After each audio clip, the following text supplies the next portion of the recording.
Bismillah. Assalamualaikum warahmatullahi wabarakatuh. Bismillahirrahmanirrahim. Alhamdulillahi rabbil alamin. Wa bihi nasta'inu ala umurid dunya waddin. Wassalatu wassalamu ala asyrafil anbiya wal mursalin. Sayyidina wa nabiyyina wa habibina Muhammadin wa ala alihi wa ashabihi wa tabi'in lahum bi ihsanin ila yaumiddin. Qala Allah Ta'ala fil Qur'anil Karim, a'udzu billahi minasyaitonir rajim. Bismillahirrahmanirrahim.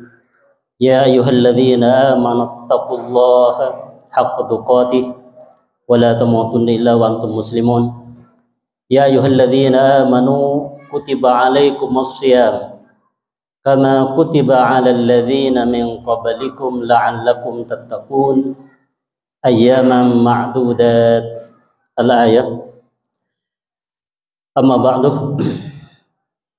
Hadirin kaum muslimin, hadirat yang dimuliakan oleh Allah Subhanahu wa taala. Kita bersyukur kepada Allah Subhanahu wa taala sampai sekarang kita diberikan kemampuan oleh Allah Subhanahu wa taala, dikehendaki untuk melakukan kewajiban berpuasa di bulan Ramadan pada tahun ini. Alhamdulillah sampai sekarang sudah 9 hari ya, sudah sepertiga. Besok hari yang ke-10 insyaallah. Jadi sudah sepertiga kita diberikan kemampuan oleh Allah Subhanahu wa taala. Itu sebenarnya semata-mata hidayah dari Allah Subhanahu wa taala. Kita dikehendakin oleh Allah Subhanahu wa taala untuk melaksanakan ibadah yang sangat mulia di sisinya. Hadirin hadirat rahimakumullah, juga semoga salawat dan salam selalu tercurah limpahkan kepada Nabi kita Nabi Muhammad sallallahu alaihi wasallam serta segenap keluarganya dan para sahabatnya dan tabi'in dan juga tabi'in serta orang-orang yang mengikuti mereka hingga hari kiamat.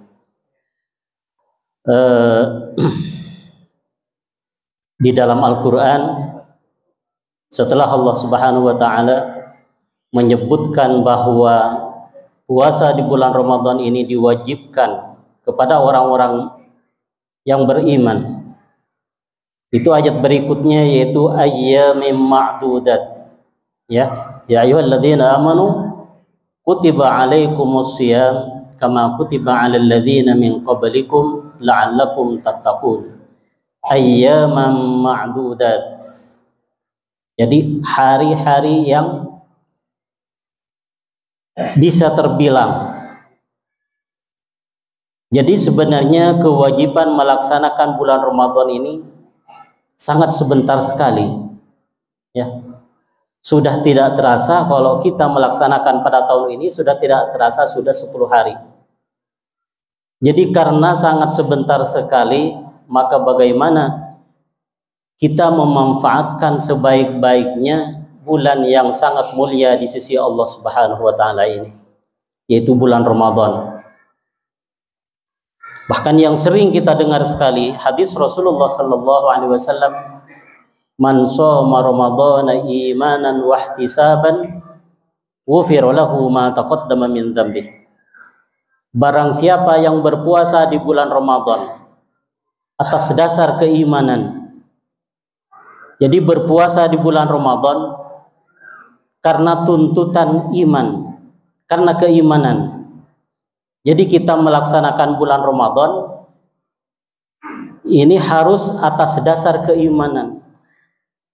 Kita capek-capek atau beribadah di bulan Ramadan, kita lapar-lapar, kita haus-haus, ini sebenarnya karena keimanan kita, karena kita menjadi orang iman, karena kita iman bahwa akan ada hari akhir, iman kepada hal-hal yang gaib, akan ada hari akhir, akan ada balasan dari Allah Subhanahu wa taala bagi orang yang melaksanakan puasa di bulan Ramadan. Bahkan puasa di bulan Ramadan ini yang tahu balasannya hanya Allah. Kata Allah dalam sebuah hadis qudsi, ya, as-siyamu junnatun, ya, yastajinnu bihal 'abdu minan nar. Puasa itu merupakan tameng, perisai. Seorang hamba menjadikan tameng dari api neraka.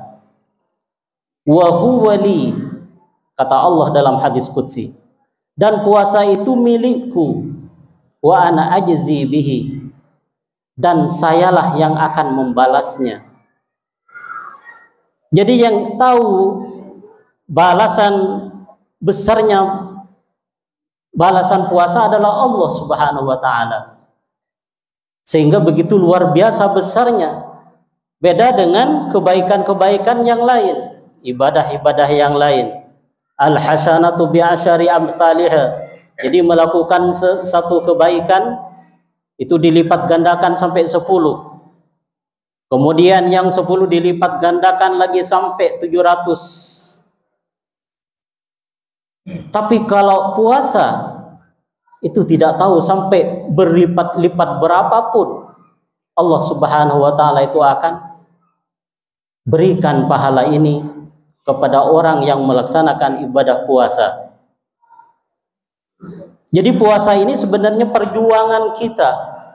Kita berjuang melawan kemalasan, melatih kesabaran kita, menguji keimanan kita, sampai di mana kita itu patuh terhadap perintah Allah.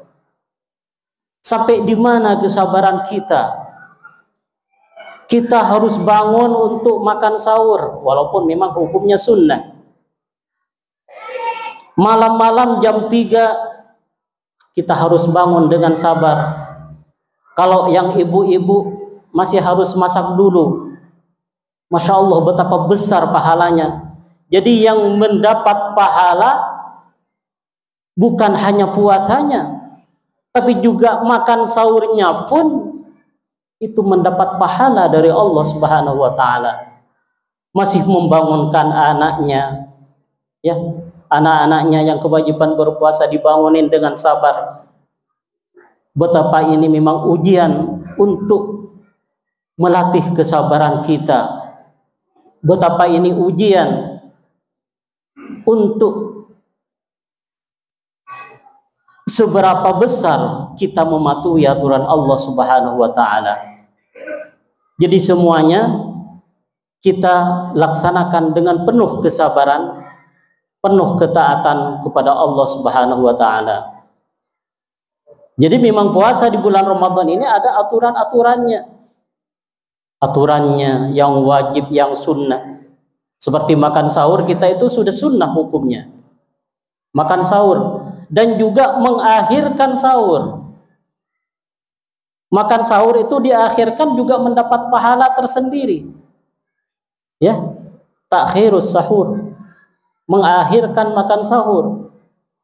Jadi sahur bukan jam 12, bukan jam 1, tapi jam 3, jam setengah 4, jam 4. Jadi diakhirkan.